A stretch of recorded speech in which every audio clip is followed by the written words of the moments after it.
එදිරිල්ලේ රාළ පෘතුගීසීන්ට පක්ෂපාතී සිංහල සේනාවත් සමග සටන් කරපු දෙවොල් කන්ද ප්‍රදේශයේ තමයි අපි මේ ඉන්නේ. එතකොට මේ අපි ඔබට පෙර සඳහන් කරා වගේ ගල් ගුහාවේ ගල් ලෙනක් තමයි මෙතන තියෙන. අඩි 30ක් විතර දිගක් තියෙනවා මේ ස්ථානය.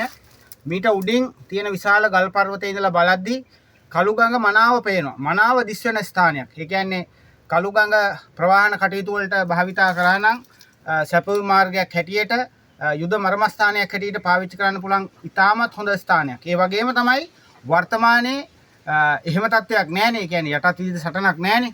ඉතින් ඒක නිසා වර්තමානයේ මේ ස්ථානය සංචාරක කර්මාන්තයට යොදා ගන්න පුළුවන් ස්ථානයක්. උඩ කැම්පින් සයිට් එකක්, විව් පොයින්ට් එකක් තියෙනවා. ඉතින් හරිම ලස්සනයි. ලස්සන භූමි දර්ශන තියෙනවා. ඉතින් අපි ආරාධනා කරනවා කළුතර දිස්ත්‍රික්කයේ සංචාරයේ ස්ථාන සොයන අයට කළුගඟ ඉස්සරහෙන් පේනවා. කළුගඟේ සංචාරයක් කරන්න පුළුවන් නම් හොඳ බෝට්ටු සේවාවක් යොදාගෙන මේ ස්ථානෙටත් නරඹන්න. මේක ඓතිහාසික වශයෙන් අපිට වැදගත් ස්ථානයක්. ඒ කියන්නේ එදිරිල්ලේ රාළ තමන්ගේ ජීවිතය පරිත්‍යාග කරපු අවසාන සටන පැවතිච්ච ස්ථානය තමයි තමන් නිවැරදි ස්ථාවරයක ඉඳලා ආක්‍රමණිකයාට එරෙහිව සටන් කළා.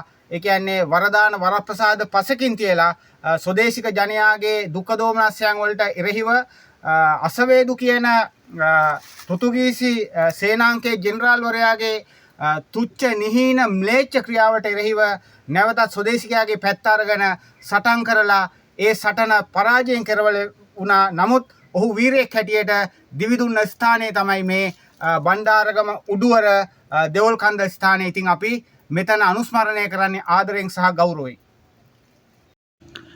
දෙවොල් කන්දට උඩට නැග්ගහම අපිට පේන තවත් සුන්දර ස්ථානයක් මේ කළුගඟ අඟුරුවාතොට නාර්තුපාන පාලම තමයි ඔබට මේ පේන්නේ. ඉතින් මනරම් සුන්දර දසුනක්. ඉතින් මේ තියෙන්නේ කුඹුරු යායවල්. ඉතින් ඔබට පේනවා මොනතරම් සුන්දරද. ඉතින් මේක බලකොටුවක් හැටියට පාවිච්චි කරන්න සුදුසු ස්ථානයක්. ඒ කියන්නේ කළුගඟ මායිමේ කළුගඟ පේන ස්ථානේ තමයි මේ තැන තියෙන්නේ. ඉතින් මෙතන බැලුම් ගලක්, ඒ කියන්නේ විව් පොයින්ට් එකක් තියෙනවා මෙතන. ඉතින් ඒ වගේම අර පැත්තෙන් දෙවොල් කන්දට තව යන්න ඕන උඩට මේ තියෙන්නේ ඒ ස්ථානය. මේ දෙවොල් කන්ද තව උඩට යන්න ඕන. ඉතින් ඔබත් මේ ස්ථානයට එන්න පරිසරයේ රස විඳින මේකේ ඓතිහාසික කතා ප්‍රවෘත්ති අපි ඔබට ඊයේ පැවසුවා නේද? එදිරිල්ලේ රාළ සමග පෘතුගීසි සේනාව සටන් කරපු තැන මේ ස්ථානයේ පෘතුගීසි සේනාව තමයි බලකොටු ඉදි කරගෙන ඉඳලා තියෙන්නේ. ඉතින් ප්‍රවේශ මාර්ගයක් හැටියට කළුගඟට ආසන්නයේ තමයි මේ බලකොටුව පිහිටලා තියෙන්නේ. ඉතින් වැදගත් ස්ථානයක්. ඉතින් අදටත් පාරිසරික සංචාරක කර්මාන්තයට බෙහෙවින් යොදා ගන්න පුළුවන් ස්ථානයක්. ඉතින් වර්තමානයේ පාලක මණ්ඩලයට මේක ගැන අවධානය යොමු කරන්න කියලා අපි මතක් කර සිටිනවා. අද අපි ඉන්නේ රයිගම්පුර රාජධානියේ වර්තමානයේ අපි බණ්ඩාරගම කියලා හඳුන්වන ප්‍රදේශයේ උඩුවර කියන ග්‍රාමයේ තමයි ඉන්නේ. අපි මේ අද ඉන්නේ උඩුවර දෙවොල් කන්ද කියන කඳු ගැටේ තමයි අපි ඉන්නේ. එතකොට මේ දෙවොල් කන්ද විශේෂ වන්නේ ඇයි? ඒ පිළිබඳ තමයි අද අපේ කතාව. දෙවොල් කන්ද පෘතුගීසි පාලන සමයේ, ඒ කියන්නේ 1505 පෘතුගීසි ලංකාවට පැමිණෙනවා. පහතරට ප්‍රදේශ බොහොමයක් වාගේ පෘතුගීසීන් තම පාලන බලයට යටත් කරගන්නවා. ඉතින් මේ පාලන ප්‍රදේශවල නොඑක් අවස්ථාවල යුද්ධ, ගැටුම්, කලකෝලාහල කැරලි ඇති වුණා. ඉතින් අද අපි විශේෂයෙන්ම මේ උඩුවර දෙවොල් කන්ද ප්‍රදේශයට ආවේ එවැනි ඉතිහාසයේ නමක් සටහන් වෙච්ච වීරවරයෙක් ගැන කතා කරන්න. ඔහු නමින් දුමුංගු කොරයා. එතකොට දුමුංගු කොරයා උපදින්නේ ක්‍රිස්තු වර්ෂ 1566 නොවැම්බර් මාසේ 16 වෙනි දින කොළඹදී. එතකොට ජෙරමෝනියම් කොරයා කියන පියා තමයි ඔහුගේ පියා වෙන්නේ. එතකොට ජෙරමෝනියම් කොරයා කියන්නේ අපි කවුරුත් දන්නවා ලංකාවේ ලාබාලම රජ කෙනෙක් පත් වුණා දොන්ජුවන් ධර්මපාල. මේ දොන්ජුවන් ධර්මපාලගේ පෘතුගීසි පාලකයන්ගේ අනුග්‍රහයේ ආශිර්වාදයේ යටතේ ඒ දොන්දුවන් ධර්මපාල බලයට එනවා. එතකොට මේ දොන්දුවන් ධර්මපාලගේ රාජ සභාවේ භාෂා පරිවර්තකයේ හැටියට තෝල්කේ හැටියට කටයුතු කරේ මේ ජෙරමෝනියම් කොරයා. එතකොට ජෙරමෝනියම් කොරයාගේ එක පුතෙක් තමයි මේ දුමුංග කොරයා කියලා කියන්නේ. එතකොට දුමුංග කොරයා සීතාවක නොයෙක් ගැටුම් මර්ධනය කරන්න දේපල කොල්ල කන්න සටනට පෘතුගීසි සමග කටයුතු කරපු කෙනෙක්.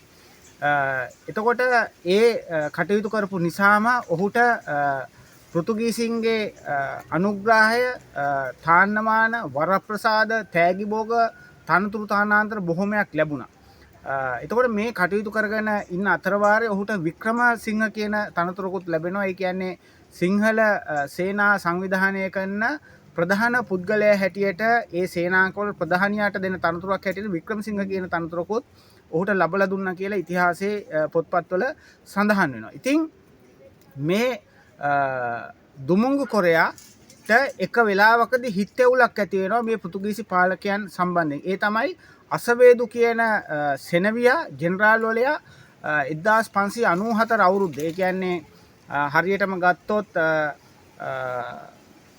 දුමුංග කොරයාට අවුරුදු 28ක් විතර වෙනකොට මේ සෙනවියා ලංකාවට එනවා. එතකොට මේ සෙනවියා ඊටාම ක්‍රූර පාලකයෙක් විදිහට ක්‍රූර ලෙස මනුෂ්‍ය ඝාතන සිද්ධ කරනවා.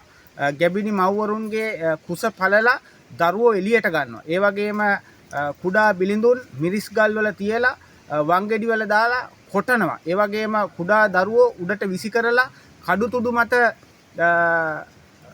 මතට ගන්නවා. ඒ දරුවෝ කෑ ගහන සද්දේ කුකුල කෑ ගහන සද්ද කියලා ඔවුන් හිනහ වෙනවා. උසුල් විසුලු කරනවා. ඉතින් මේවා දකින දුමුංග කොරයාට මේ ක්‍රියාව එපා වෙනවා. තමන්ගේ රටේ සිටින තමන්ගේ ස්වදේශික ජනයාට මේ කරන අපරාධයට මොහු එරෙහි වෙනවා. ඒ එරෙහි වෙලා අවසානයේ දුමුංග කොරයා බණ්ඩාරගම අටුළුගම ප්‍රදේශයට ඇවිල්ලා තමන්ම රාජ්‍යත්වයේ ප්‍රකාශයට පත් කරනවා. ඒ ප්‍රකාශයට පත් කරලා ඔහු විශාල සටන් මෙහෙවනවා. ඉතින් මේ සටන් විමල ධර්මසූරිය රජතුමාට ආරංචි වෙලා විමල ධර්මසූරිය රජතුමාගෙන් හිතවත්කම දිනාගෙන ඔහු කටයුතු කරනවා පහත රට ප්‍රදේශවල. ඉතින් එක වෙලාවකදී මේ දුමුංග කොරයා එහෙම නැත්නම් ඉදිරිල්ලේ රාළ හැටියට තමන්ගේ නම වෙනස් කරගෙන අර පැවති ආගම වෙනස් කරගෙන ඔහු සිංහල බෞද්ධ නායකයෙක් හැටියට නැවත කටයුතු කරන්න ඉදිරිපත් වෙනවා. ඉතින් ඒ කාලේ ඒ පතපොතේ සඳහන් වෙනවා ඔහු 8000ක විතර සේනාංකයක් සංවිධානය කරගෙන පෘතුගීසීන්ට එරෙහිව සටනට සූදානම් වුණා කියලා. එතකොට මේ අද අපි ආපු කන්ද දෙවොල් කන්ද වැදගත් වෙන්නේ මේ දෙවොල් කන්දේ තිබිලා තියෙනවා බලකොටුවක්. එතකොට අර බණ්ඩාරගම ප්‍රදේශයේ රයිගම් රාජධානියේ අටුළුගම ප්‍රදේශයේ ඉඳලා 8000ක් විතර පිරිසක් එක්කහුව කරගෙන මේ ස්ථානයට ඇවිල්ලා මේ බලකොටුවට පහර දෙන්න තමයි කටයුතු කරන්නේ. ඉතින් මේ බලකොටුව ඉතා දුර්වල බලකොටුවක් හැටියට පේන්න කටයුතු කරලා තියෙනවා එදා හිටපු පාලකයෝ. ඉතින් පෘතුගීසි සේනාව මේ කන්ද වටේම මීට එහා පැත්තේ තියෙන්නේ කළුගඟ වටේ සැඟවිලා ඉඳලා මේ දුර්වලයි කියලා පේන්න තිබිච්ච ස්ථානයට ඉදිරිලේ රාළ ආවට පස්සේ ඉතා දැඩි ප්‍රහාරයක් එල්ල කරනවා. ඉතින් මේ ප්‍රහාරයෙන් පසුව ඉදිරිලේ රාළ දුර්වල වෙනවා. අවසානයේ මේ ඈත ප්‍රදේශවල තියෙන කුඹුරු ඒවැ සැඟවිලා දවස් ගණනක් කුසගින්නේ ඉන්න සිද්ධ වෙලා තියෙනවා. ඉතින් මේ කුසගින්නේ හිටපු ඉදිරිල්ලේ රාළ නායකයාට කොස්කෙඩිය ඒ කියන්නේ අතම්ම කෙනෙක් කොස්කෙඩියක් තම්බලා කන්න දීලා තියෙනවා. ඊට පස්සේ මේ කතාව ඇති වෙලා කොහොම හරි ඒ අතම්ම දැනගෙන තියෙනවා මේ ඉන්නේ ඉදිරිල්ලේ රාළ කියලා. එතකොට ඒ විටත් ප්‍රවෘත්ති අනබෙර යවලා තියෙනවා මේ හිටපු පාලකයා ඉදිරිලේ රාළව ගෙනත් දුන්නොත් තෑගි භෝග කාසි 50 දෙනවා කියලා. ඉතින් සුළු කාසි ප්‍රමාණයකට ඉදිරිලේ රාළව අර ආත්තම්මගේ දරුවෙක් විසින් පාව දුන්නා කියන ඉතිහාස ප්‍රවෘත්තිය තියෙනවා. හැබැයි ඉදිරිලේ රාළව අරගෙන ගියාට පස්සේ පාලකයෝ අර ගම්වාසීන් විසින් ඒ ආත්තම්මවත් ඒ දරුවවත් කඩු ගාලා මරණයටපත් කරා කියලා තියෙනවා. ඉතින් ඒක නිසා පහත රට රයිගම්පුර රාජධානියේ පෘතුගීසින් සමග ඇතිවෙච්ච සටන් වලින් ස්වදේශීය නායකයෙක් වෙච්ච ඉදිරිල්ලේ රාළ ඝාතනයට වූ උඩුවර ප්‍රදේශයේ තමයි මේ දෙවුල් කන්ද පිහිටා තියෙන්නේ. ඉතින් ඒක නිසා ඉතා අපිට ඓතිහාසිකව ගත්තහම ඉතා වැදගත් ස්ථානයක්. නමුත් අවාසනාවන්ත කරුණ තමයි මේ ප්‍රදේශවල අය මේ සම්බන්ධයෙන් කරුණු කාරණා බොහොම අඩුවෙන් තමයි දන්නේ. ඉතින් අපිට අද සෑහෙන වෙලාවක් ගියා මේ ස්ථානයට එන්න නිවැරදි තොරතුරු සොයා ගන්න බැරි වීම නිසා. කොහොම හරි අපි මේ ස්ථානයට අද ආවා. නමුත් හැන්ද වෙච්ච නිසා අපිට දෙවොල් කන්ද තරණය කරන්න බැරි වෙනවා. මේ උඩ අපිට වාර්තා වෙනවා බලකොටුවේ නටබුන් තියෙනවා කියලා. ඒ වගේම ගල් ගුහාවක් තියෙනවා කියලා. අඩි 7-8ක විතර විශාල ගල් ගුහාවක්.